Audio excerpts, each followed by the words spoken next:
সবে মিলে করি কাজ, হারে জিতে নাহে লাজ। আসলে সবাই একসাথে কোনো কাজ করলে যেমন কাজটা খুব তাড়াতাড়ি হয়ে যায়, তার সময়টাও বেঁচে যায়।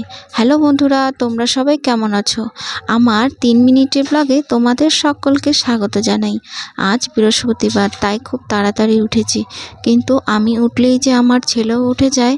আমার ছেলে বিছানা যদি কাউকে দেখতে না পায়, তাহলে কিন্তু সেও থাকে না। তো ছেলেকে বিছানায় খেলনা দিয়ে বসিয়ে রেখেছি, আর আমি এখানে রান্নাঘরে চলে আসলাম।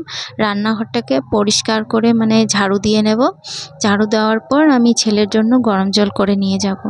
ছেলেকে আমি খাওয়াবো কিছু, এখন খাইয়ে তারপরে আমি বাসি যেগুলো কাজ আছে ওগুলো করে নেব। তো ছেলেকে জল বিস্কুট খাইয়ে আমি কালকের কিছু বাসি নোংরা কাপড় চোপড় ছিল সেগুলোকে ভিজিয়ে রাখলাম। আর ভিজিয়ে রাখলে তাড়াতাড়ি ধুতে সুবিধে হয়, আর নোংরাগুলো তাড়াতাড়ি চলে যায় আর কি। তারপরে এই যে উঠোন, আর এদিকে দেখো এতটা ঠান্ডা পড়েছে। ঠান্ডার দিনে যদি রোদ না ওঠে তাহলে আমাদের উঠোনটা একদমই শুকোতে চায় না, আর না শুকোলে তো হাঁটা চলা করতে একটু অসুবিধে হয়। তো তোমাদের সাথে কথা বলতে বলতে আমার উঠোনটাও ল্যাপা হয়ে গেল। তারপর রান্নাঘর মুছে ধারগুলো সমান করে মুছে নিলাম। আর কি বলতো বন্ধুরা, ধারগুলো যদি সুন্দর করে মুছে নেই তাহলে বাড়ির উঠোন কি রকম হয় হোক, দেখতে বেশ সুন্দর লাগে।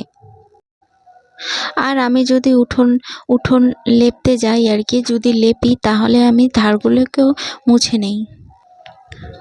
তো এদিকে আমার ঘরটাকেও মুছে নিচ্ছি, কারণ ছেলে এত ছোট, তাই ওকে বাইরে বের করি না। ঠান্ডার জন্য ওকে ঘরে হিসু করাই, তারপর প্রতিদিন ঘরটাকে ক্লিন করে নেই।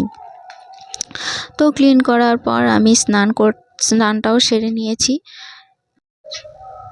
তারপর আমি ঠাকুরগুলো লেপে তারপরে পুজোটাও কমপ্লিট করে নিচ্ছি আর কি, নেব। তো এখানে আমার পুজোটা কমপ্লিট হয়ে যাচ্ছে।